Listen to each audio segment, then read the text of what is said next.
Okay, so I've primed the fuel, primed the oil, so let's see. Just rebuilt this engine. It's all been re-white metalled, steel crank, you name it, everything's been done to it. So I know it's got oil pressure, I've wound it over. I've sucked up the fuel, so I've just connected up the HT lead, so let's see what she does. Connect up the battery.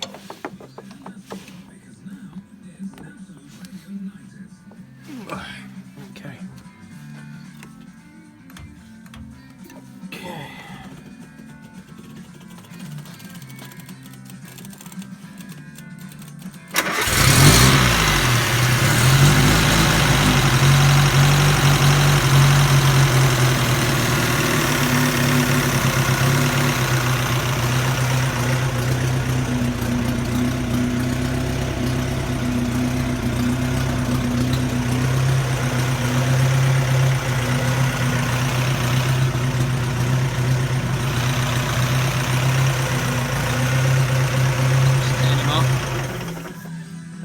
Too long, not without the radiator on.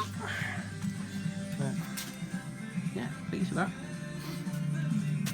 This is coming up for sale soon, guys, so watch this space. I'll let you know when it's all done. I'll put some nice pictures up if anyone's interested in the meantime in a fully restored MG J2, built in 32, registered in 33, new ash frame body.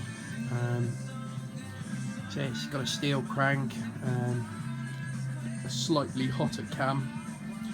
It's just been re-white metalled, re-linered. It's been linered back to standard, new pistons, etc.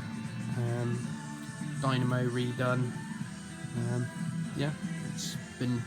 We painted it about a year ago, and it's covered no miles since then. So it goes from here to Simon Barringer's to be, he's going to sort out the wet weather gear on it, and then we'll have it back, and I want to persuade the owner to let me put new tyres on it because these are a bit old, and then we'll clean and polish and detail it and get it up for sale. Let us know if you're interested.